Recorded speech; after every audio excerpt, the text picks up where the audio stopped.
How to make a game pass in Roblox mobile. If you find this video helpful, be sure to drop a like and subscribe. So basically what I got to go ahead and do is firstly claim the stand. When I claim it, it shows me if I want to do a tutorial. I'm going to do no. Now to get a donation button like I do, you're going to have to basically make a game pass. So you can't actually do that within the game itself. So what you're going to have to go ahead and do is go over and leave the game. So we're going to leave it right now. Then go back. And now on the top left, press the 3 lines. Then you're going to see a lot of options, but we want to go ahead and press create. Once we press create, we're going to see our places. So go ahead and go to experiences and then make a place if you haven't already.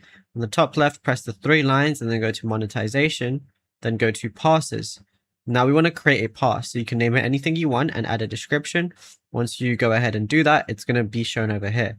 Go over, press the 3 little dots on whichever one it is, and then press edit settings. Now when you press edit settings, you're going to see a lot more.